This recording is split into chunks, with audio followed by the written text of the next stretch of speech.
we used the mobile that was in the party's records.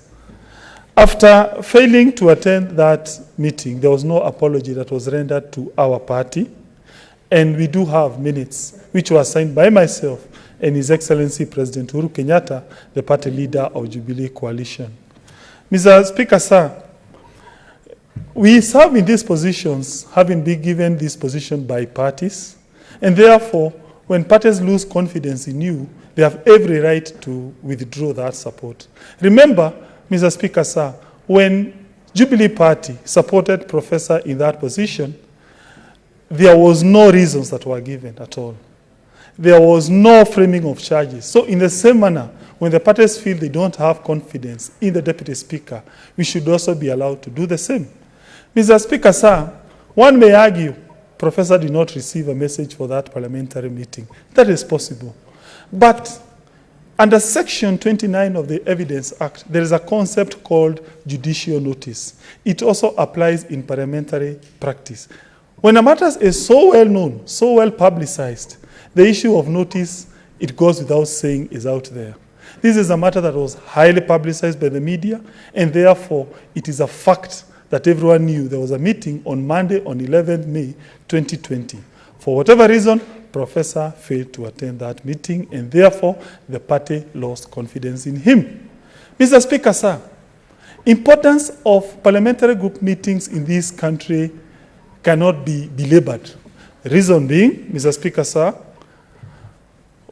parliamentary groups have effect of constituting governments or even toppling governments, Mr. Speaker, sir. Whereas I agree Kenya is a presidential system, is not a parliamentary system like the UK and Canada and other Commonwealth jurisdictions, we often draw lessons from Commonwealth countries. Mr. Speaker, sir, I bring to your attention to South Africa, where a parliamentary group meeting recalled President Thabo Mbeki. Mr. Speaker, sir, Theresa May was kicked out of government by a parliamentary group meeting.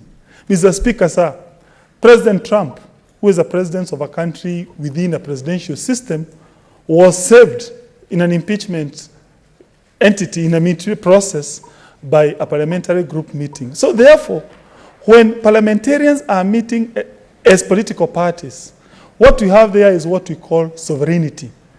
Look at Article 1 of the Constitution. It says people can exercise sovereignty, they themselves or through their elected representative. And therefore, the meeting that was at State House was so crucial to this party. And when Professor failed to attend, the party was not happy. Mr. Speaker, sir, another reason why the party has felt it does not have confidence with Professor is the events that happened on 26 February 2020 in this House. What happened, Mr. Speaker, sir? On that day, a motion was brought by the then Majority Leader, Kipchumba Murkomen. That motion was what we call an adjournment motion. It was discussing the transfer of functions from Nairobi City County to national government. Then, after the debate, a ruling was rendered by Professor. The effect of that ruling was that this Senate, some certain committee should proceed to investigate that matter.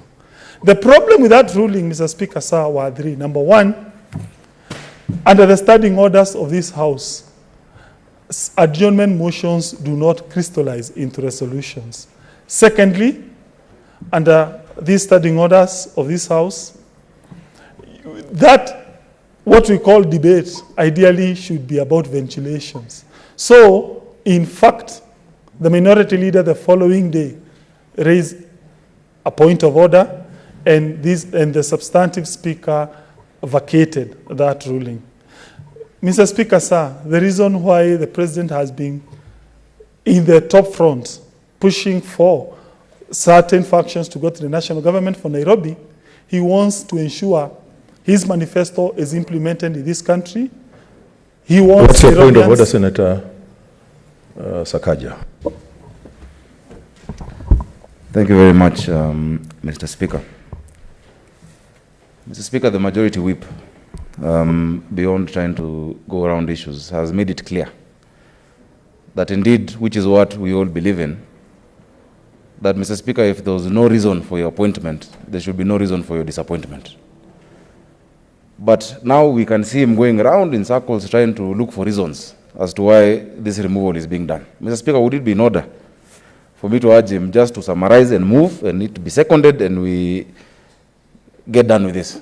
Otherwise, Mr. Speaker, the danger is that he will start getting into rulings of the Speaker and start going into issues that actually have no bearing as to why this move is being made.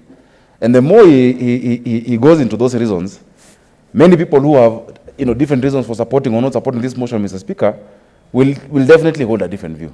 So to save time, because it's coronavirus season, this is not about Nairobi, this is not about anything Speaker Kindiki has done on his chair. The same way we appointed Speaker Kindiki without reason is the same way he can be removed or not removed without reason. So kindly, Majority Whip, summarize and let it be seconded. Yeah, I think